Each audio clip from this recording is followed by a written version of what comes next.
Hello, I'm Dick Spotswood, government and politics columnist for the Marin Independent Journal and MarinIJ.com. Today on IJ Forums, our discussion is about the future of Ritter Center. Ritter Center is a nonprofit institution located in downtown San Rafael that serves the poor and the homeless. With me today to discuss the future of Ritter Center and how it fits into the picture here in Marin and San Rafael is Sia Barnes, who's the executive director. Burns, excuse me, Sia. I got Sia That's right? Right. You got that right. Executive Director of Ritter Center here in San Rafael. Sia, welcome. Thank you. And also Gary Phillips, the mayor of the city of San Rafael, who's intimately involved with all aspects of planning and making San Rafael as good a place as it could be. Gary, a pleasure to have you. Thank you, Dick. Pleased to be here. Well, folks, the topic is, in fact, your institution, Ritter Center. Tell us a little bit about it. What does Ritter Center do, and how many people does it serve on, say, an average week? Well, Ritter Center has been around for 30 years, as many people know. It started really at the request of a group of really concerned citizens who felt like there was a need to help people who were poor and on the verge of becoming homeless. So in the past 30 years, it has evolved from an agency that supported people with clothing and food to an agency that supports people with health services, with case management services, with rental assistance, with food pantry, with showers and laundry for people who are homeless and living in their cars, and really doing everything we can to prevent people from becoming homeless and helping the people who are teetering on that edge, as well as the people who are actually living on the streets. So how many people are you talking about on a weekly, monthly? On a weekly, monthly basis, Yeah. I can tell you that we serve 1,700 unduplicated patients a year in the clinic. We serve 400 families in the pantry every month. We give out 10,000 pounds of food every week to our clients. On an average day, we probably have, I would say, 70 people at the agency during the course of an 8-hour day, taking showers, getting a medical appointment, going into therapy, meeting with a case manager, or coming into the food pantry and using our food pantry services. Gary, a phenomena that's not unique to San Rafael is the fact that folks, when they drive down the street, are going to see people who are, I think, what's called chronic homeless. Chronic homeless. For various reasons, they're on the streets. I've seen it in San Luis Obispo, Santa Barbara, California coastal counties, nice weather, county seat towns where government and human services are located. What puts these people on the street? Well, we know that there are a number of people within our community that, for a variety of reasons, and we talk about that, but for a variety of reasons find themselves in a very difficult situation that may result, in the case that we're talking about, in a homeless situation. It's tragic, but we know that about 30% of the homeless are, in fact, have some mental challenges. And I've said to a number of people, that could be you, it could be me, or it could be, virtually anyone listening to this program. And that's a very difficult situation because the challenges before that person in particular would be insurmountable in many cases. I personally think I'd have a real heart problem, and I suspect we all would. So there are many causes that result in a person becoming homeless. We know that the homeless population, through our experience and literally throughout the country, the homeless population seems to have increased. Mm-hmm. And so the models that we've had in the past to address the homeless as best it could be done at that point in time need to change somewhat to further address this chronic issue. Many in San Rafael, like I said, have the difficulties that put themselves in this position, and I think as a community we need to do everything that we can to assist those that are in such a difficult position.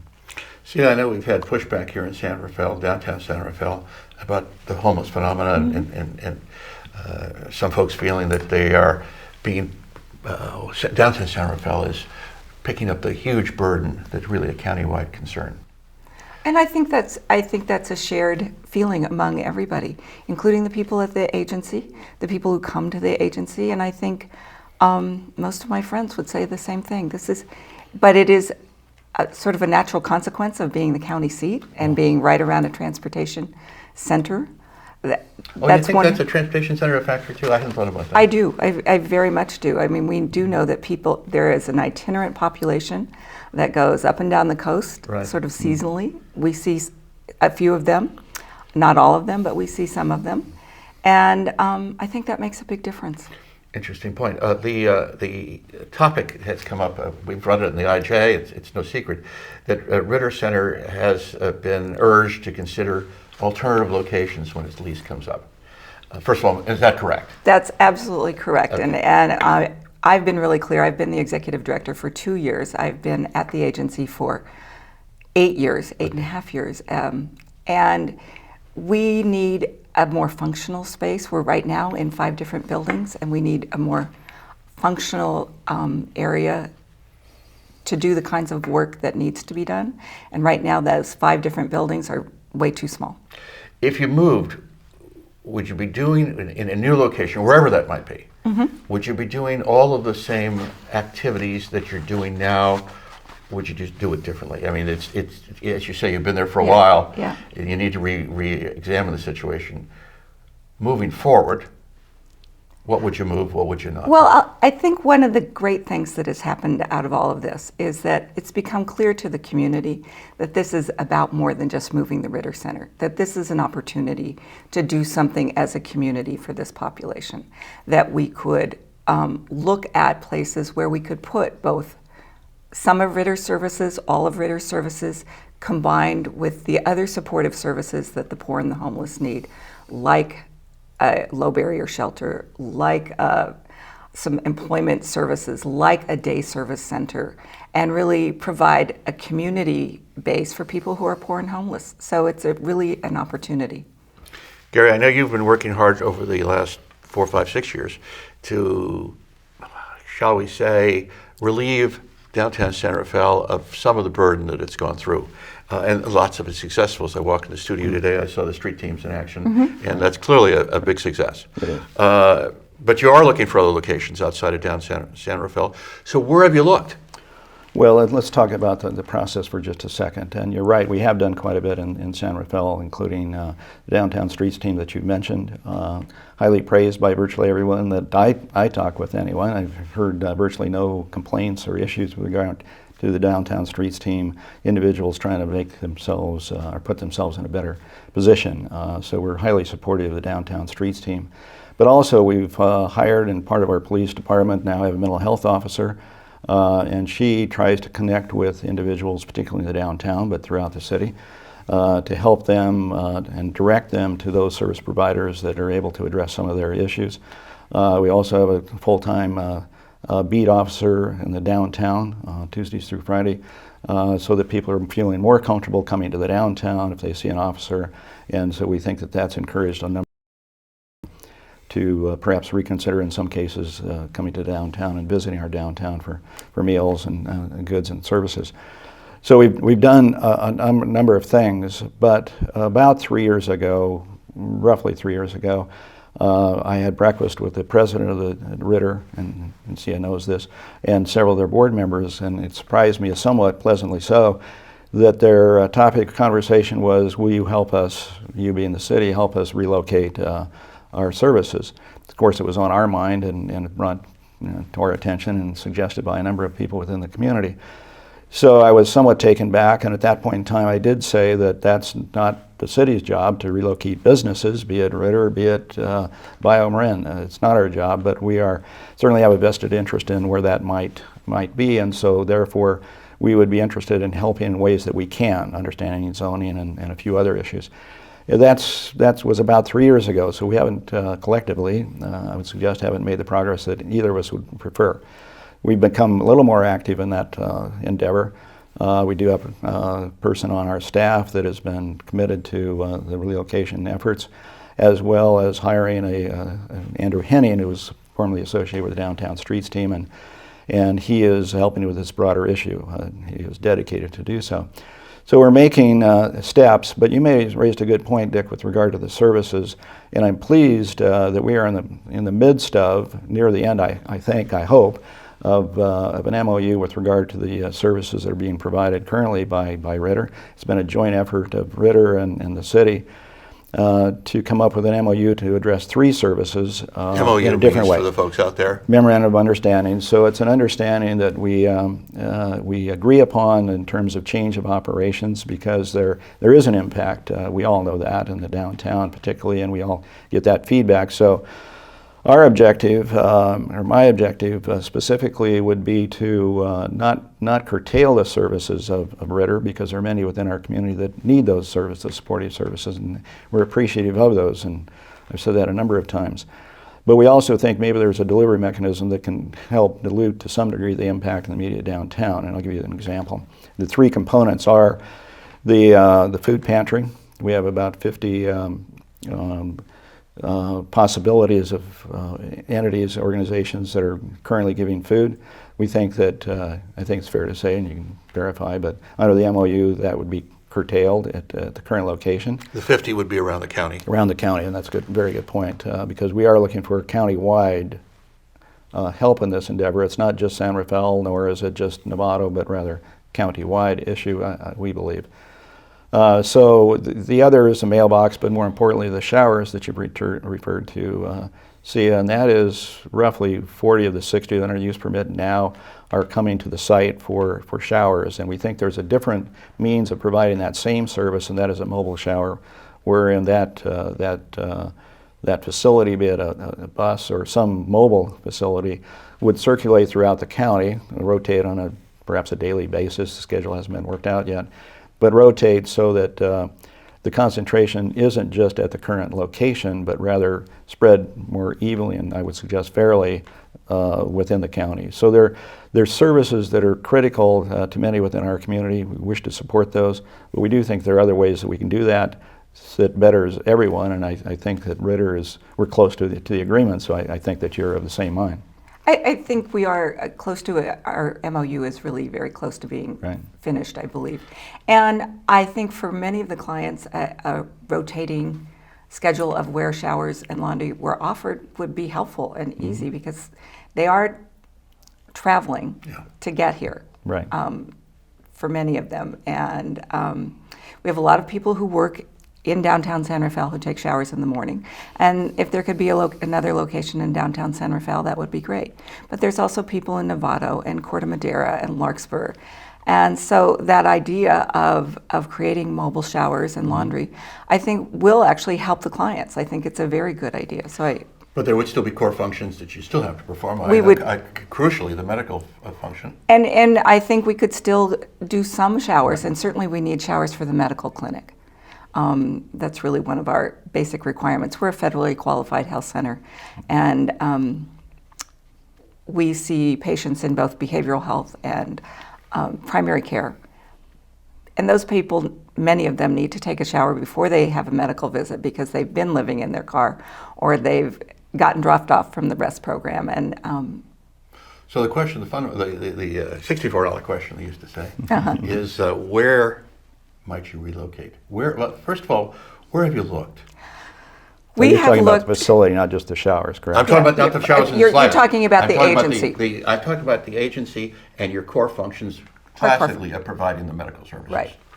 I think it's fair to say, and it's actually accurate to say, we have looked at 22 locations in my 2 years as executive director. And for a variety of reasons, none of those places have worked out. And we have a very skilled and real estate broker who's been looking for us and continues to look. About 6 months ago, we came across a building that was for sale and had been for sale for quite a while. And it wasn't something that we'd entertained. We hadn't entertained the idea of moving into a building and buying a building. But we went to look at it just kind of on a lark, and it's 20,000 square feet. It's 3 times the size of what we could do. But this building for me was a little bit aspirational and inspirational, that this would be some place that we could think about Ritter Center services in a larger context. What does the community want to do? This is the Mark Drive location. This is the Mark Drive location. 67, am I correct? Yes, 67 you are Mark correct. Drive. Trish, for the viewers out there, Mark Drive, it is located in an office park, which is just south of Smith Ranch Road. Correct me if I'm wrong here. That's correct. And to the east of US 101, the freeway. and I guess you would say it would be in northeast San Rafael. Right. Is that a fairly decent description? It's a Yes. light industrial area, and it is also, as the crow flies, about a half a mile from the county building, which is located right on Smith Branch Road, where people sign up for Medi-Cal, for their CalFresh benefits, where they go for the employment connection. Health and Human Service offices. Yeah. That's right. But it's not adjacent to the new Marin County Health and Wellness Center. No, that's down on the Kerner Right. Boulevard Loop. Did you look at something down there? We have been looking, we've been hoping that there would be some building available for us down in the Kerner Loop. It would be an ideal location. Because I went down there recently just to take a tour through the facility, and I was quite impressed that it is the campus. The Health and current Wellness campus. Center is beautiful. It's absolutely I beautiful. don't think and most it's folks wonderful. have had a chance to go there and to really see. When you go there, you say, "Really? I didn't know about this." Yeah, it's a beautiful set of buildings, and very often the Marin Community Clinic is confused with the Health and Wellness Center, but that clinic is actually another half a block down on Kerner Boulevard. But that's something we've been talking to the county as well. The idea of maybe moving into some of that space if there was underutilized space. But the Mark Drive property really was about creating an idea that was bigger than Ritter Center and putting together the services that people who are poor and homeless need. Gary, the Mark Drive property, where does the city come into the loop here? Well, I'm glad you've asked because, quite frankly, we have yet to receive a plan or any details with regard to the site. That's being worked on, so it's not a criticism. But to be perfectly clear, I or we, the city or council members, have yet seen an operational plan, and so it's very difficult for us to assess, and in fact I can't because I don't know the particulars of the operation, so it's difficult to comment on the usage or the appropriateness of that site or any other site until we know how it's going to be used. C is absolutely right with regard to the size, or at least my understanding it's about 20,000 square feet. The current site for Ritter is about 7. I use 7, it's plus or minus, but about 7. And so that 7,700. leaves a significant portion of that building yet defined, 13,000 square feet. And the community is concerned about the impact, immediate impact upon their operations, be they business or there's some homes within 500 feet. One of our council members lives within 500 feet, so there's some homes within some proximity. So certainly at this point in time, we can't comment with regard to the appropriateness of that location. But we're anxious to hear what the ideas and plans are, because one of the things that we feel pretty strongly about, and I think Ritter and see it as well, is that whatever area that Ritter might locate to be not negatively impacted. And there's a lot of concern about that. We know that. You know that there's that concern. So I think we owe it to the community to make sure that wherever that location might be has, I'll say, minimal or no impact, a negative impact, if you will, as perceived by those who are surrounding the area. I want to explore that more, both with you and with Sia. But first, we're going to take a little break here. Oh. Hi, I'm Robert Sterling, editor of the Marin IJ, and I want to welcome you to IJ Forums. This show on the future of Ritter Center is not the first that we have done on the homeless issue in Marin County. To see the earlier show, along with op-ed pieces, articles, editorials, all on homelessness in Marin County, go to marinij.com, and thank you for watching. Welcome back to IJ Forums. Sia Burns, the executive director of Ritter Center in downtown San Rafael, is with us today. Again, welcome back. And Thank you. San Rafael Mayor Gary Phillips is here. Gary, it's always Thank you. a pleasure to have you. My pleasure. Sia, I want to ask you the question. Gary was just talking about, and you had talked about the aspirational site, not that word, aspirational site at 67 Mark Drive. Gary says there's no formal application, so the city can't evaluate anything formally to it, though I know the city's aware of what's happening. And you're aware, I presume, that there's been some feedback, because it's been in the newspapers, from the folks adjacent to Mark Drive. So can you provide at that location or any location a new center that's not going to have negative impacts for your neighbors? I absolutely think so, because the people who use our services are not the people that adversely impact neighborhoods. They are respectful. I think the REST program has operated for now 6 years without one complaint of the people who use the REST program. Oh, sorry, the REST program actually stands for Rotating Emergency Shelter. At one time it was TEAM. And so I refer to it actually as a low barrier shelter. The people who have used the low barrier shelter where they can sign up for night to night. So that's REST is a low barrier shelter? It is. It doesn't cost any money to stay there. Okay. And that's a barrier for some people. But the Ritter Center, REST aside, the Ritter Center function, the core function of medical services and the other supportive employment services, I think you do. We do largely case management. We help people get into employment. We help people get into training programs. Without question, those services would move to whatever your new location is. So the question is, how can you assure folks that whatever services you provide at the new locations will not impact their neighborhood? Well, I guess it would be, how do you define impact? There would be people there. Would they be badly behaved? I doubt it. I mean, I would think that would be the question. If you're saying a negative impact is badly behaved people, I don't believe that Ritter Center would be that negative impact. I mean, when you think about it, Ritter Center has been there for 30 years. What surrounded it after Ritter Center was located there is a pawn shop, is a liquor store, is a Walgreens that sells liquor late into the night. All of these things happened after Ritter came there, and they're things we can't control. I think if the pawn shop owners don't like our customers, their customers being Ritter clients, they should not offer them services. The clients Ritter serves are really very respectful, and they're people in need. And they're not people who are badly behaved or people who are threats. And it's one of the things I've said to some of the owners of buildings in that area that I've talked to so far. I've talked to Stephen Lacine, and I'm really happy to go out and talk with the entire community. I think it's unreasonable fears about people behaving badly and somehow damaging their property. And I don't think that will be a consequence if Ritter Center was to move into the Mark Drive location with other agencies. So you have met with the folks in the... I've talked to them on the phone. Okay. So what is their specific concerns? You know, a lot of them, they're concerned that people will be camping in the outlying areas. They're concerned that there will be people sleeping in their doorway. And so if there's a low barrier shelter, people don't need to sleep in doorways. They have somewhere to sleep. They don't know about how a low barrier shelter works. People don't leave in the middle of the night. There's not going to be people wandering around. There's not going to be extra cars coming in.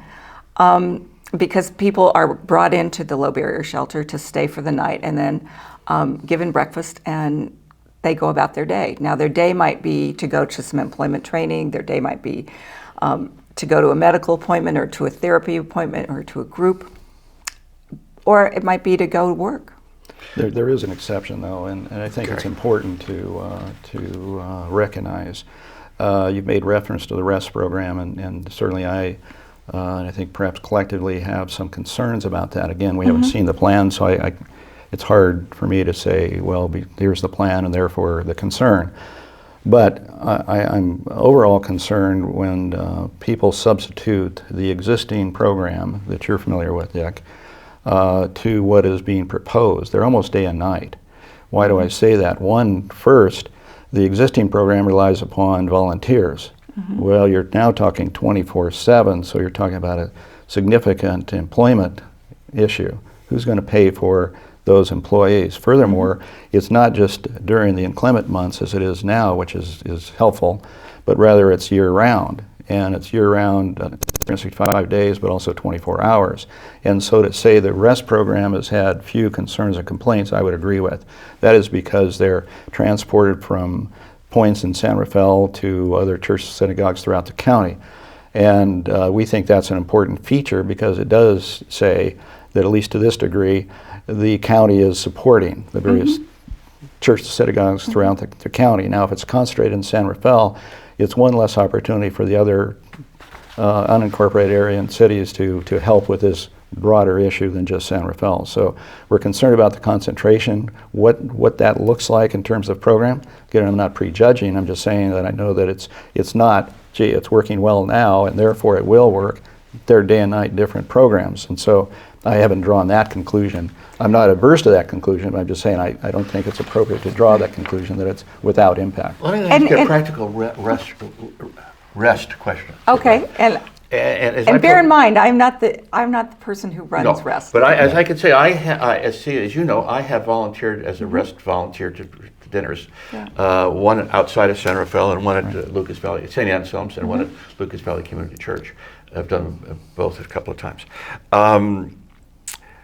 The REST program, the clients are screened. And that's why it's been very successful. It's been a very tight operation, frankly, and has not caused the impacts that people fear it. But if you had a REST program at Ritter Drive, what do you do when non-screened folks show up? Just they hear about it. At Mark Drive? Yeah, if it moved to Mark Drive. How do you handle the non-screened Well, folks? I think I don't want to speak for St. Vincent's, who does run this program, but if the REST program or the low barrier shelter were to be in the Mark Drive location, it would operate in the same way. There are several levels of screening that go on. People have to call in. They are screened. They do agree to a certain behavioral standard, and that would all continue. That wouldn't change. It wouldn't be a different population, and there wouldn't be different screening. In fact, there probably might be more. What about the folks that I know this? I asked this question only because a reader who lives there or works in the area asked me. What if people just show up? They can't drive to the shelter. The transportation is limited. There's no question about that. Well, no. So as it stands now, people aren't allowed to drive their own cars. If they're going to be in the low barrier shelter, they will be picked up and taken to the shelter, and they can't drive their own car and park there. The next question is a little bit different than that. Or is it? I think you're saying, what if individuals show up at Mark Drive? They know where the location is. Currently, they don't, because that's another one of the differences in the existing program. So there's behavioral rotational, standards. so nobody knows. And again, I can't speak for how the REST program would run after Ritter Center is closed. And we are only 1/3 of the building. One of the things I think a lot of the members of the public can get confused about is that REST. It's not an open process. It's not. We read about these wet shelters. This is not that. This is not a wet shelter. Right. But it's so confusing. And so that's why there's a lot of education. And as Mayor Phillips says, we've not yet come up with a solid plan for the city to even consider. But we're working on one. Gary, we're going to be finishing up here, but I just want to ask you a question that Sia brought up before. And she mentioned that Ideal Center would be near the new health and wellness campus. Why not something over there? Well, that's a very good question, and I think that it's one that we are currently looking at, because we're looking at more than just the one site you referred to, 67 Mark Drive. So we're open to receiving suggestions for any site within San Rafael and, quite frankly, within the county to address the issue in a meaningful way. More meaningful way, I would suggest, is permanent supportive housing. And so your question's right on the money. This is, at 67, would not be permanent supportive housing, wherein you would provide housing but some wraparound services that we think is going to be the most effective, and that's sort of a nationwide model, if you will. So your question is good, and stay tuned, because we're exploring other possibilities as well. I know this is early in the process, and I know that folks have said to me, but when does the public get a say in this? And I guess the answer procedurally, is when you're ready to ask the city for some type of permit. Right. We haven't even made an offer on the building. Okay. We haven't made an offer to the investor yet. But what we want to do is put together a plan and a group of tenants with compatible services and approach the investor and say, this is what we think might be a long-term tenants for you in this building. But are you welded to this location, or are you, as Gary said, open to? I am open to almost any place. So we really are early in the process. We are very early, but this was a unique opportunity, that I think many people in the community didn't want to let go of. And it is a very good building, and I know one of the council people lives 500 feet, but that's 500 feet up above this location. So Well, It's a fair reflection of a lot of concerns, though. And, I so understand I that, don't want and to I- discount that. And in terms of process, we've had some discussion. We being the city now, we had discussions about the openness into the public exposure to the issue, and it's not at that point because we don't have a plan. So how are we going to discuss this non-planned? But once we have that, we certainly plan to have a number of workshops so that the public can review those and comment and perhaps modify or discard. right. If Mark Drive comes about, clearly this is the subject for another IJ forum. And if Mark Drive doesn't come about, the other location is clearly a subject for an IJ forum. Yeah. So we hope to So have we'll you be both. back. We hope to have you both back. The homeless situation obviously is something that the IJ is concentrated on because it affects the people of San Rafael and the people of Marin County. So, Sia, thank you for coming to kind of broaden our opinion on a very open question today, at least educate us as we go Thank you along. for having Gary, me. I know the city of San Rafael has been terrific about outreach, Thank you. and thank you for reaching out to our IJ Forums audience today. I'm Dick Spotswood, politics and government columnist for the Marin Independent Journal. It's a pleasure to host these two fine people here on IJ Forums.